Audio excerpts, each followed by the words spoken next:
reclamar lá na fila do banco, não precisa reclamar na festinha social com seus amigos. Reclame para a própria pessoa que te desagradou. Ou então recorra ao Ministério Público, que recebe a sua reclamação sim e toma providências, ou você pode ir para as corregedorias, as instituições todas têm corregedorias, tem ouvidorias também. Existem ONGs que são de controle, de transparência dos governos. Existem organismos internacionais. E aqui rapidamente eu quero contar que a Maria da Penha, esta mulher que deu nome à Lei Maria da Penha, ela foi por 2 vezes vítima de tentativa de homicídio por parte do marido dela. E o marido dela não havia sido punido, porque a justiça brasileira fracassou. Ou seja, estava demorando. Acabou punindo esse marido dela 20 anos após a agressão. 20 anos. E sabe por que ele foi punido? Porque as mulheres brasileiras, também alguns homens brasileiros, todos juntos, foram à OEA, que é um organismo internacional, reclamar da justiça brasileira que não fez justiça para Maria da Penha. E com isso, com a pressão internacional, ele acabou sendo julgado e condenado. Logicamente, ele deixou a mulher paraplégica, não é? Para o resto da vida. É uma coisa terrível e quase conseguiu matá-la. Então não aceite aquilo que você não gosta. Não seja comodista. Na verdade, eu estou pedindo para vocês. Vocês não gostam do que está aí? Vamos mudar o que está aí. E não apenas dizer, vou me alienar.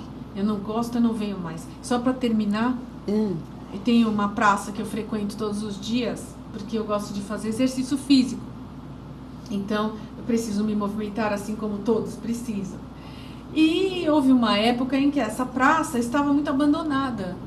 Ninguém cortava o mato, o lixo se acumulou. E foi ficando uma coisa horrível. E eu encontrei com uma outra pessoa que costumava frequentar a mesma praça. E sabe, essa pessoa me disse o seguinte, uma coisa fantástica, ele disse assim, eu não venho mais nessa praça. Olha aí, não cuidam. Está uma sujeira, tem rato, barata. Eu peguei até carrapato aqui. Eu não venho mais. Eu falei, mas você acha que alguém está ligando se você não vem mais? Você acha que o prefeito está muito preocupado que você deixou de frequentar a praça? Essa atitude mais burra que você poderia tomar. Porque você não vem mais, você é um tonto. Quem ficou sem a praça foi você.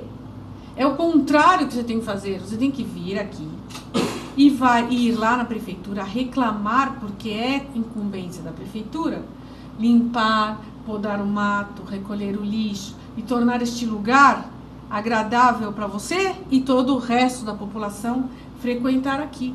Então não tome essa atitude, eu não venho mais, eu não quero mais saber. Você vai ao restaurante, come uma comida estragada, aí você fala, eu nunca mais venho aqui. Não, você vai à vigilância sanitária, faz uma denúncia e diz, olha, naquele restaurante tem comida estragada. E eles vão fazer uma blitz, vão fazer uma fiscalização e evitar que outras pessoas também comam estragados. E o restaurante vai pagar multa, às vezes vai até fechar, porque ele não pode envenenar os outros servindo comida estragada. Então aprenda a cidadania, não é? Isso é cidadania. Tenha força, vá lá, lute. Não diga que você não, eu não vou mais lá e resolver o problema. Não, senhor. A sua responsabilidade vai bem além disso. Né? E é importante também usar as redes sociais, né? Também são uma fonte de troca de informação importantíssima. E tem um site que eu acho também interessante para fazer reclamação. É reclameaqui.com. Muito bom. Muito bom. Eles efetivamente resolvem. E quando a gente vai comprar alguma coisa em algum lugar, vale a pena consultar, porque aí a gente sabe a quantidade de gente que está satisfeita ou insatisfeita. Isso. Luísa, muito obrigada pela sua participação. Eu espero ter a oportunidade de conversarmos mais vezes, né? Eu já soube que a audiência foi muito grande, de modo que eu espero que a gente continue a conversa, porque o tema ainda precisa de muitos esclarecimentos. Com certeza, Mônica, e parabéns a você por esse seu programa. Obrigada. A todos e a todas, uma semana feliz e abençoada. Até segunda. Luísa, Bênçãos para você também até segunda, que seus sonhos se realizem. Continuar aí na luta por todas nós. Está bem, obrigada, Mônica.